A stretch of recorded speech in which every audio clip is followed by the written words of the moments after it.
Ele nasceu no Rio Grande do Sul, já morou no Rio de Janeiro e completa agora 20 anos de carreira em Santa Catarina. Nós vamos conhecer a história de um jornalista apaixonado pela profissão. Não saia daí, o Simplicidade de hoje já está no ar.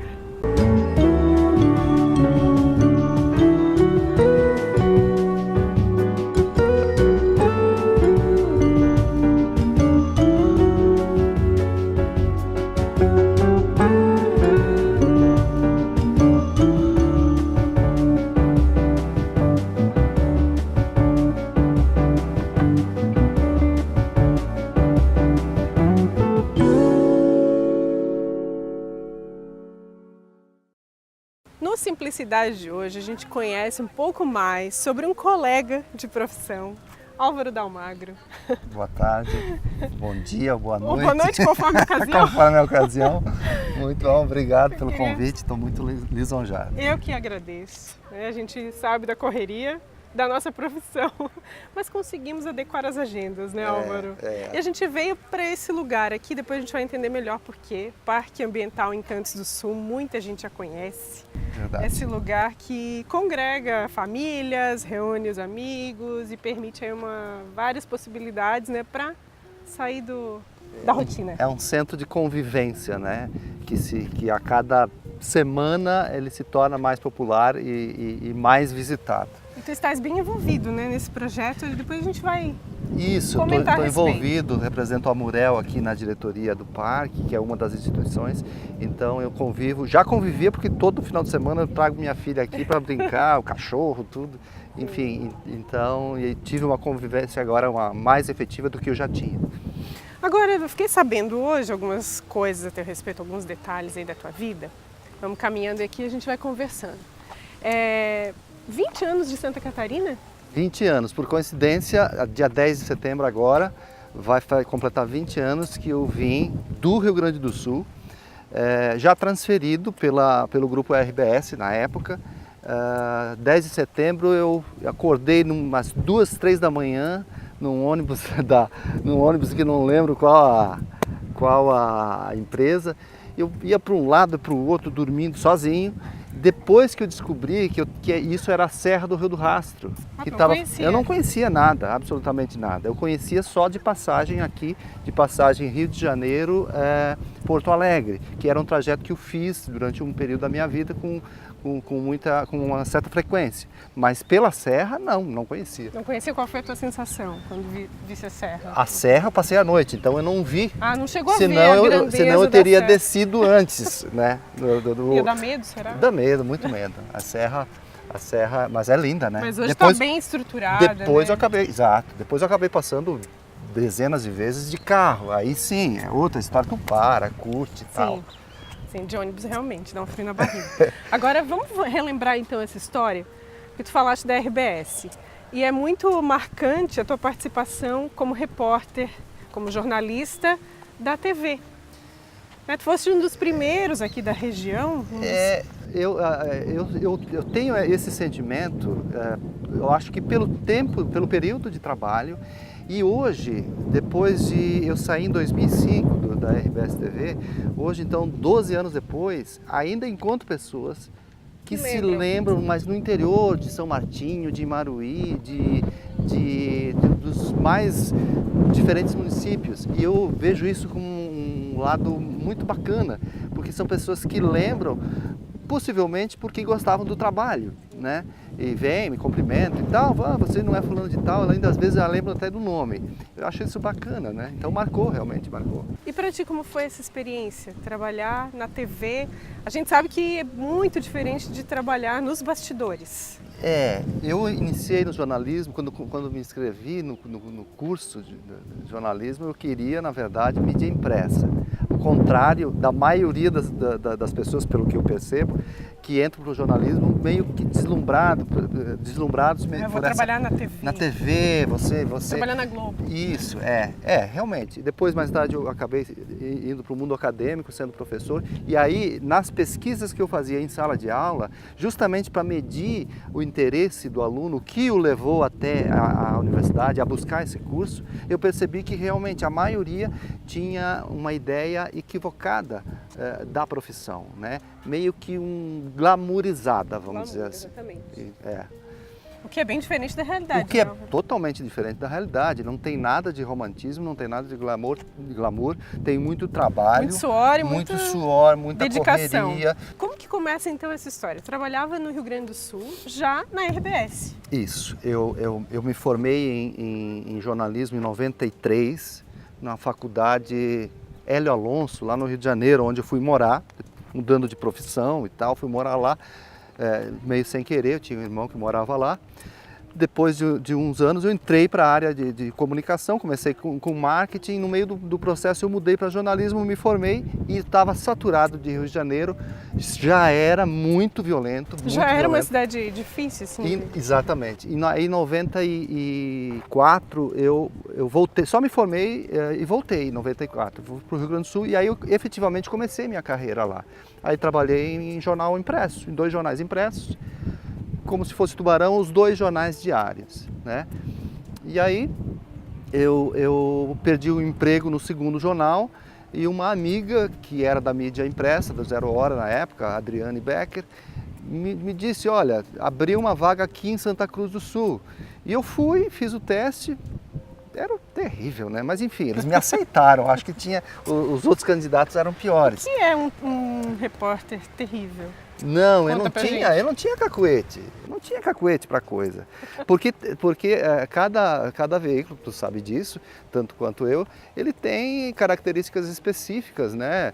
O rádio tem a sua, tanto na linguagem quanto na metodologia de trabalho, né? Sim. A técnica, né? A técnica, exatamente. Então, tu trabalha com outras coisas. A mídia impressa não deixa de ser diferente. E a TV também tem as suas características, que trabalha com o áudio e com o vídeo. Então, eu no começo foi meio estabanado, mas foi uma escola, né? Foi uma escola. A gente tem que botar o pé, né? A gente tem que botar o fazer pé. A coisa acontecer. E a necessidade também obriga a gente a botar o pé, né? É um grande estímulo, né? Então... A gente vai ter que interromper, olha só, né? Passa voando a nossa conversa aqui. A gente tem uma caminhadinha longa aqui, mas passa voando mesmo. Ainda bem que são 7 blocos, né? 7 blocos, gente, peraí, não, calma, não é assim não. A gente volta já no segundo bloco conhecendo um pouco mais sobre o Álvaro Dalmagro. Não saia daí.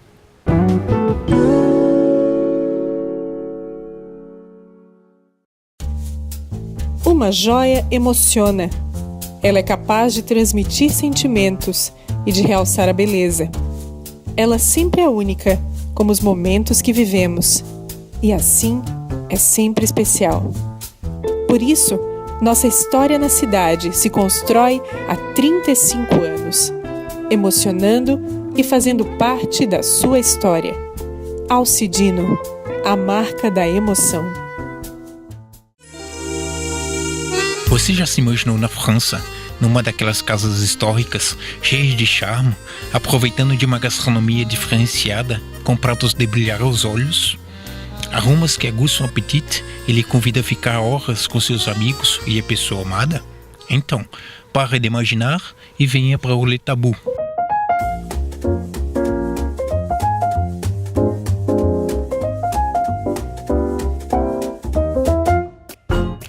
La gastronomie, c'est notre inspiration.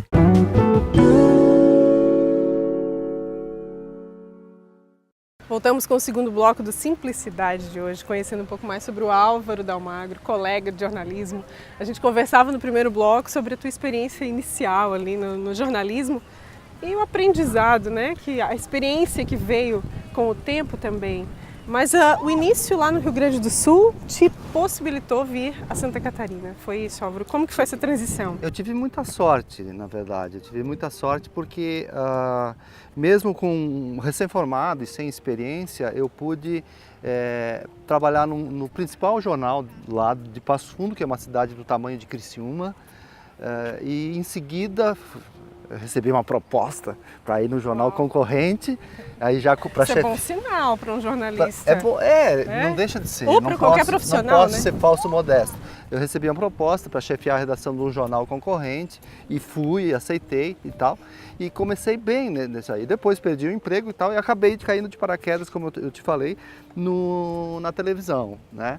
E a televisão, que eu não queria, que eu fugia, acabou me rendendo a minha maior experiência profissional, porque eu acabei ficando 9 anos, um ano lá e mais 8 praticamente aqui, acabei ficando um tempão, né? Muito tempo.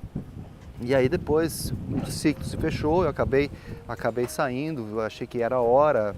Aí eu mudei e aí eu entrei para a área de assessoria de imprensa, né? Em 2007, 2005, 2006, foi uma transição, né? O que porque a gente, como tu falaste no bloco anterior, muitos estudantes vão para a faculdade, entram na faculdade pelo glamour do jornalismo, não sei se hoje ainda é assim, no meu tempo também era, e vislumbram a TV.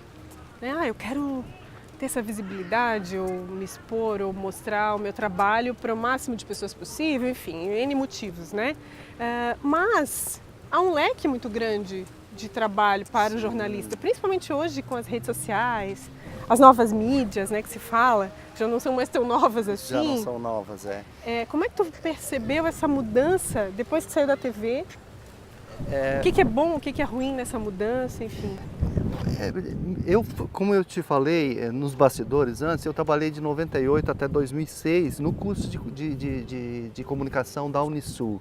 E já em sala de aula, percebendo esse equívoco de avaliação dos alunos, porque eu fazia pesquisa com eles e tal, internamente, não para consumo, né, nem para pesquisa científica, curiosidade, para saber com que público eu estava lidando. Né? Eu já orientava, gente, jornalismo não é só televisão, nós temos a produção jornalística, nós temos fotógrafo, fotojornalismo, o cinegrafista, que hoje que é outro nome, né?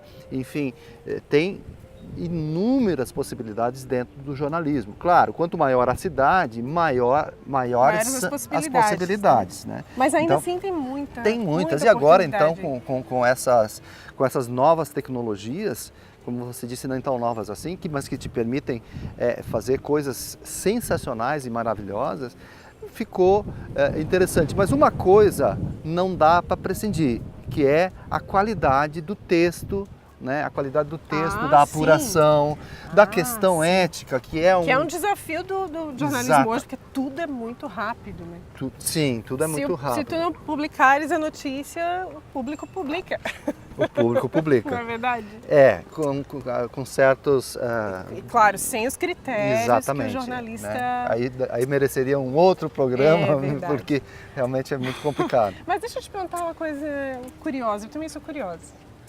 Tu és uma pessoa curiosa, naturalmente? Eu sou curioso, tudo, assim? Mas a minha curiosidade não é pela fofoca. Não. É a curiosidade do bem. A curiosidade não de especulação, mas eu não consigo dormir se alguma coisa não está resolvida do ponto de vista de esclarecimento. Sim. Eu gosto, eu sou curioso. Mas naturalmente, assim, quando tu vê um produto ou quando conhece uma pessoa, tu tem curiosidade de saber a origem daquilo, para onde vai, enfim, naturalmente, assim, no teu cotidiano, tu és uma pessoa curiosa? Curiosidade do bem?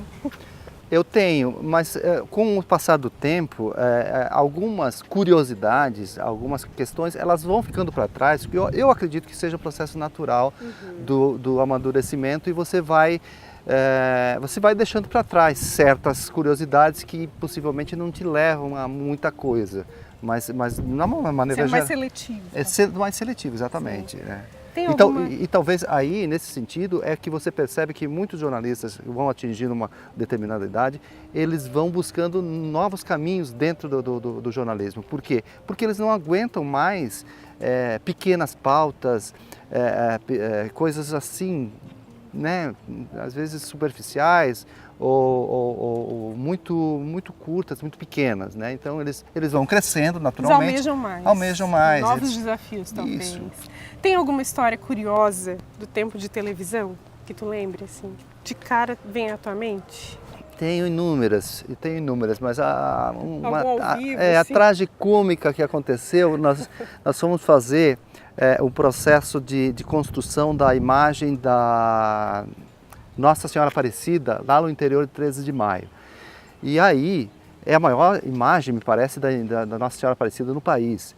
E aí era um senhor que estava construindo E eu e o cinegrafista, que não era pequeno, o Ronaldo virou meu compadre, de tanto que a gente conviveu juntos, nós subimos aquela santa pelos andaimes internos e externos e tal. Quanto tinha de altura, tu lembra? Não sei quantos metros, mas sei lá, 15 metros, alguma coisa assim, é muito grande.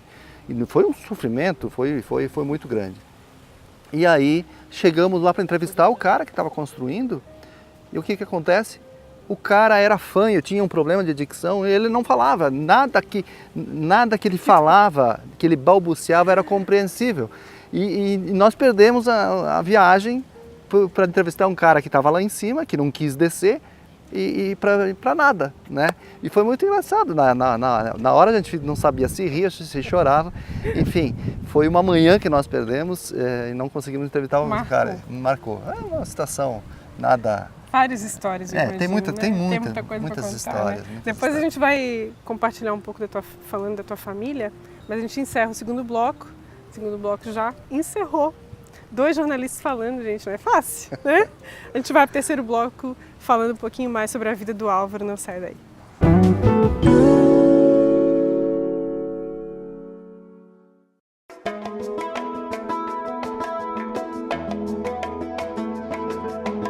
Estilo combina com identidade.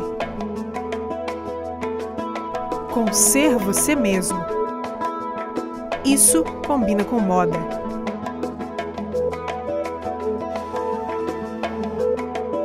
Encontre o seu estilo. Sinta-se bem. De Fórum. Ter um tempo para você e confiar este cuidado nas mãos de quem tem experiência. Espaço exclusivo para noivas, com o carinho que elas merecem neste dia todo especial.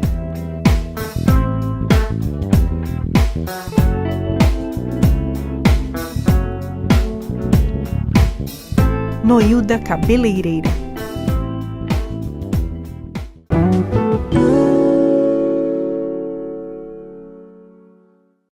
Estamos de volta com o Simplicidade de hoje, conhecendo um pouco da história do Álvaro Dalmagro, um dos primeiros repórteres de TV da RBS TV aqui na nossa região, né, Álvaro? Não conheço bem a história, mas Um dos primeiros, a gente pode dizer. Um dos primeiros. E como que está a tua atividade profissional hoje? Minha atividade, depois de 2006, quando eu saí da universidade, também já havia saído fazia alguns meses do grupo RBS, foquei mais na área de assessoria de imprensa. Então, em 2008, a partir de 2008, comecei a prestar serviço para a Murel. Eu acho que você também passou por lá, né? Passei por lá também. Você tive a experiência de trabalhar com a Murel. Teve a experiência de trabalhar lá, que é uma entidade que mexe com muitas áreas. Muito dinâmica muito também. Dinâmica da administração. Teve uma transição política e pegou um grupo político, deu uma nova cara à entidade. A entidade hoje tem uma importância muito grande e eu estou lá desde então, né? Como prestador de serviço. Então ela é uma cliente minha. Mas o jornalista sempre tem. Sempre tem, É versátil, né?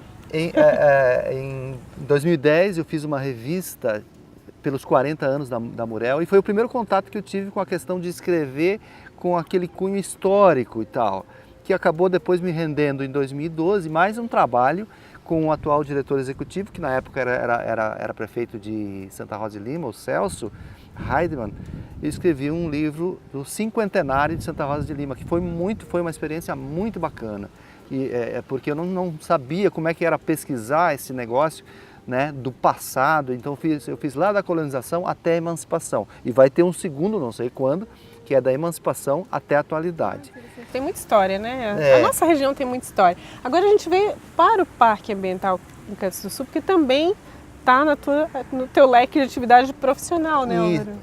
Na verdade, a Murel, ela compõe uma das 5 entidades que compõem a diretoria aqui da Associação Jorge de Lacerda, que é a entidade que toca o parque, faz a gestão do parque. Eu, voluntário, né, eu fui incumbido pela Murel, e tudo aqui é voluntário, para fazer parte. Então eu faço parte de uma diretoria aqui, que cuida da parte de eventos e cultura. Na Murel eu já sou o responsável pelo colegiado de cultura, então por esse viés, me colocaram nessa função. E eu já tinha uma ligação com o parque muito afetiva, porque o que é bom a gente tem que aproveitar, e esse espaço é muito bacana. Então, até por carência de espaços semelhantes a esse em Tubarão, eu sempre vim aqui no final de semana, principalmente com a minha filha menor, de 7 anos, e aqui eu venho passear de bicicleta, e é por isso que eu trouxe esse objeto aqui. Então, já vamos para os objetos. É por isso que eu trouxe isso aqui, que é é usado, o capacetinho para skate. Da Flora? Da Flora. Todo final de semana tem esse capacete, tanto que ele nem sai do carro, né? Bicicleta e tal. E aí trago o meu cachorro, a gente vem aqui, fica aqui 2 horas e é legal. Por mais que sejam repetitivos, são sempre situações diferentes que a gente encontra aqui, pessoas, muita gente conhecida, tu acaba trocando ideia. Cá, né? Essa interação, essa convivência é muito saudável, né? Muito saudável. Sim. Por que tu pontuasse esse objeto aqui? Por que eu pontuei esse objeto? Além de lembrar do parque, mas... Porque eu me considero um pai muito afetivo, muito presente. E um pai babão, né? Como se diz, um pai que quer estar presente e participa. Eu conto histórias, eu durmo com elas, com a mais velha não, evidentemente, mas velha tem 17. Até 17, mas até os 12 anos era contando história, e veio nesse ritmo, contando história, lendo livros, passeando, brincando, andando, cavalinho, e enfim. Eu sou o palhaço da casa e talvez isso demonstre até um ressentimento com a falta desse carinho que eu tive dos meus falecidos pais, né? E, naturalmente não estou culpando, mas talvez seja até uma maneira de compensar. De compensar. Talvez, inconscientemente. Sim, mas é uma maneira muito positiva de compensar, né? Sim, eu me orgulho disso, eu me orgulho disso, eu acho que tem que se orgulhar. São muito presentes e elas são muito agradecidas por isso. A gente tem uma relação muito bacana, que eu acho muito bonita. Que bom, vamos lá, tem mais objetos aqui. Além desse objeto, eu trouxe um objeto que pouca gente não conhece, naturalmente, que é essa... Eu vou dizer que conheço. Máquina de escrever. Tem que admitir que conheço. Essa máquina de escrever, naturalmente, é das últimas, ela não é tão antiga. Mas foi uma máquina que eu usei. Quando eu comecei nessas redações, foi uma máquina dessas que eu encontrei na redação. Eram todas máquinas e só tinha um computador. Então, se tivesse 5 jornalistas, 6, 7 pessoas, como eu já trabalhei... Tirar do 2 1. Não, o chefe tinha o computador, né? E os demais faziam as matérias em laudas e depois isso era digitado no computador por alguém, enfim, quem tivesse uma habilidade maior. Então, são coisas impensáveis no mundo de hoje. Mas que tu conserva aí, né? Eu ganhei de um cunhado que é colecionador. Mais um objeto Tem aqui. mais um objeto que é um livro. História da rádio? Almirante. No Tempo do Almirante, uma história da rádio e da MPB. Bacana. Por que eu trouxe esse livro? Porque eu tenho um amor, um carinho e uma curiosidade, um prazer muito grande em ouvir música e pesquisar sobre música. Eu ainda quero fazer alguma coisa profissionalmente sobre música, sobre pesquisa da música e tal. Toca algum instrumento? Canta? Não toco, mas quase aprendi. Violão. Quase aprendi Minha violão, família é extremamente musical.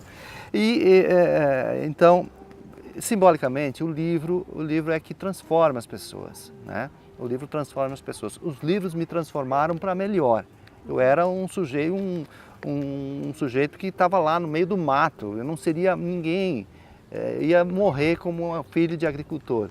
E os livros me transformaram, né? Me melhoraram. E os livros têm essa propriedade, os bons livros. E é de um cara chamado Sérgio Cabral, que eu tive a honra de ser aluno dele lá no Rio de Janeiro, no curso onde eu fiz. Mas é o pai, não é o filho. E é um enigma que tem como é que um pai tão capacitado, tão correto, uma referência no país em pesquisas sobre música, que quando eu tive aula com ele eu não sabia que ele era aquilo tudo que era, que eu vim descobrir depois, agora, nessa última década. Eu nem sabia da existência do Sérgio Cabral Filho, que nós temos isso, que nós sabemos que está né? notório, né? Está preso aí com uma série de crimes nas costas que não tem como negar, embora ainda não esteja condenado em muitos deles. Enfim. E esse é do pai? Esse é do pai, o Sérgio Curioso. Cabral. O Sérgio Cabral me escreveu aqui uns 10 livros, 12 livros sobre música e grandes personalidades. E eu tive a honra de tê-lo como professor de técnicas de redação em jornal. Ele trabalhou naqueles jornais do Rio Antigo, Pasquim, etc. e tal, Jornal história. do Brasil, muita história. Então, eu trouxe esses 3 objetos porque eles são simbólicos nessa nossa conversa e os livros são o caminho, acho que ideal para a gente buscar o conhecimento, Sim. Sabedoria, a conhecimento. sabedoria e é por aí o caminho. Mudar de dentro para fora. Exatamente. Álvaro, eu queria te agradecer. Pena que o tempo é curto. Já? Já. Agora que eu estava tomando gosto. Eu te agradeço mais uma vez por você ter lembrado de mim. Isso me engrandece, é um reconhecimento. E também aproveito para dizer que o teu programa está muito legal. Em função do teu convite, fui obrigado a ver porque não tinha visto, e isso não é vergonha dizer. E quando vi, eu achei muito... Vai assistir outro, né? Tá Com tudo certeza, de no mínimo. bom, a vinheta de abertura, Que bom. a forma como você Fico conduz, feliz. muito legal. Fico feliz porque é feito com muito carinho, muita paixão. Agradecendo, então, eu me despeço, né? E desejo aí muito sucesso aí pela frente, né? Te agradeço. Novos desafios e muito sucesso. É o que a gente deseja, né? Para os colegas e para ti, né? Tá que te bem. acompanha aí nos bastidores. Também a gente se encontra sempre nos bastidores dos eventos, né? E a Exato. gente vê o teu esforço aí também.